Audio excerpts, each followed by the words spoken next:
Joe. I'm your host, Joe Baker. What we're doing today, I want to share a conversation, so to speak, that I had with my show, by the way, about a friend of mine that got out that asked me to, during that show, he asked me, what was one of the worst things that I had seen. And I told him it wasn't about, what I had seen. That wasn't the worst thing. Or realized or experienced as my time as a gangster was the mindset of a gangster. That was the worst thing. For a lot of people to understand, it's twisted. It's twisted. And you don't even realize that your mindset is twisted or the way you see things is twisted until it's almost, like after you've inflicted pain and damage to people. When you learn what it takes to become a gangster, it changes something in you. Changes something in you. You start to say these things, like they really mean something.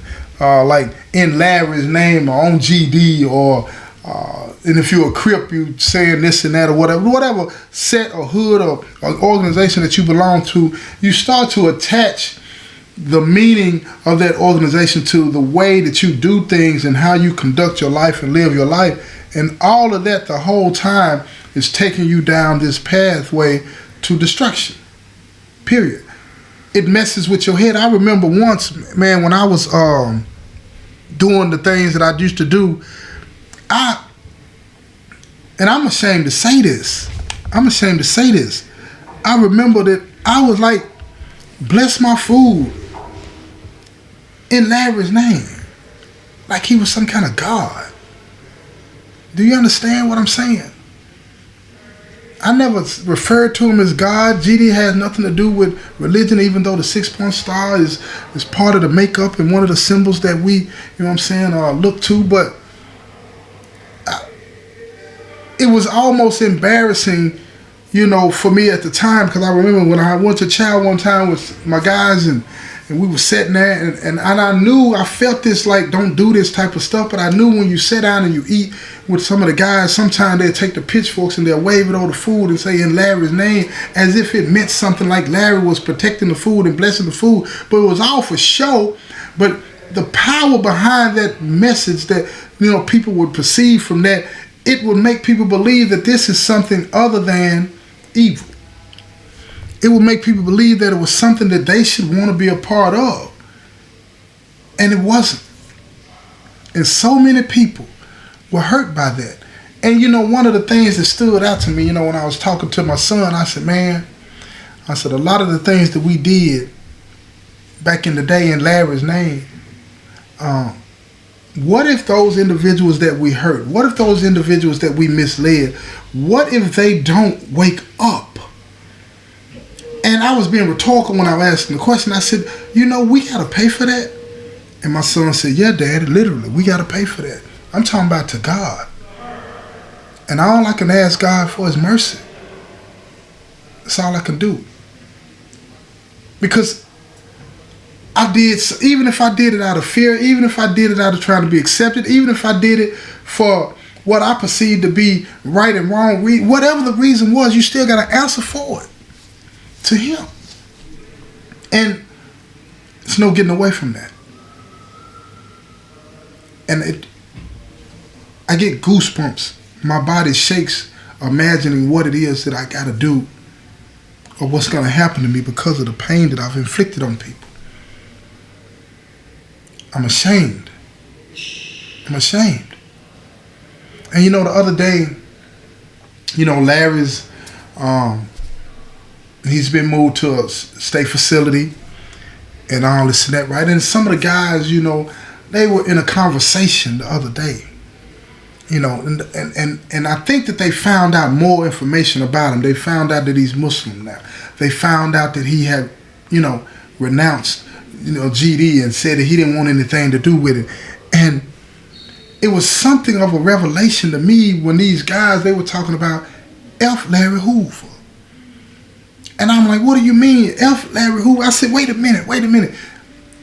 You pledged your life, love, and loyalty to the organization that this man founded, that he created, and you still participate in it, but you're saying to hell with him because he said that he don't want no more of that lifestyle. And before I got too critical, it dawned on me what they were saying, y'all. They were hurt. They were hurt. He created an organization that they pledged their lives to. They built their lifestyle up on it. They've gotten prison time for it. I want y'all to listen to me now. They've gotten prison time for it. They've rejected their families in some cases. They've hurt people in their families in some cases. They've hurt other people that are outside of their family in some cases. They've done all of these things in his name, and then how dare he come out and say he don't want nothing to do with it no more. And it made them angry and hurt. It's almost like you waking up one day and somebody is sitting beside you and they tell you that everything that you've done in your life is wrong, and you know it to be true, and instead of accepting responsibility for yourself and the decisions that you made, you blame the person that convinced you to do it, and you take it out on him or her in whatever situation it is. But what you need to do, what we all need to do, all of us that fell for that, all of us that believed in that, and some that still believe in it, what we need to do is take heed to what he said, that it's wrong. He shouldn't have done it. It's causing pain to people. Now, I don't know if these are the exact words that he used, and I'm not going to try to put words in his mouth. But what I am going to say, don't get mad at him. You know the old saying, y'all, don't hate the player, hate the game. That's what this is. For all you brothers out there that's mad at Larry now because he renounced and he's moved on with his life in whatever shape, form, or fashion it is, don't hate the player, hate the game. You got played. All of us did. And then you still want to continue to be a part of something that even the founder don't want nothing to do with. What are you thinking? I know what you're thinking. You're thinking that's all you are and that's all you'll ever be. It's not true. You're bigger than that. You're better than that. You just got to give yourself a chance. Forgive him for what he did. Accept responsibility for what you did. And then move on. Do what Yahshua wants you to do. Remember this, y'all. If you're not gathering, you're scattering. Remember that. Don't be somebody that wants to scatter Yahshua's flock. Nah. Be somebody that wants to gather in the right way. Not in a way that's going to cause hurt, pain, and destruction. Not in a way that's going to promote evil. No. No. And it's not going to be comfortable for you. It's not going to be easy because those same issues that you had, let me correct that. I want to make sure you understand something. Those same issues that we all had that made us believe that that was the right choice, some of us still have those issues. So address it. Ask yourself deep down why you wanted to live that lifestyle.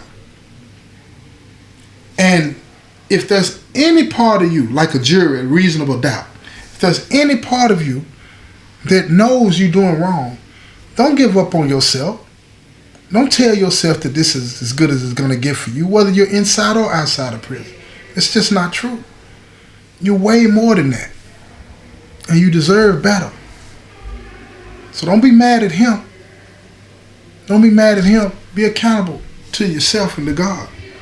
Accept responsibility for the decision that you made. Everybody's got to answer for the decisions they made. Even him. He's got to answer for the decision he made to start something that spread across this country and caused so much pain to so many people. But you got to answer too for the decision that you made to be a part of it. We all do. It's been another episode of Doing Time with Joe. I'm your host, Joe Baker, and I say peace, y'all.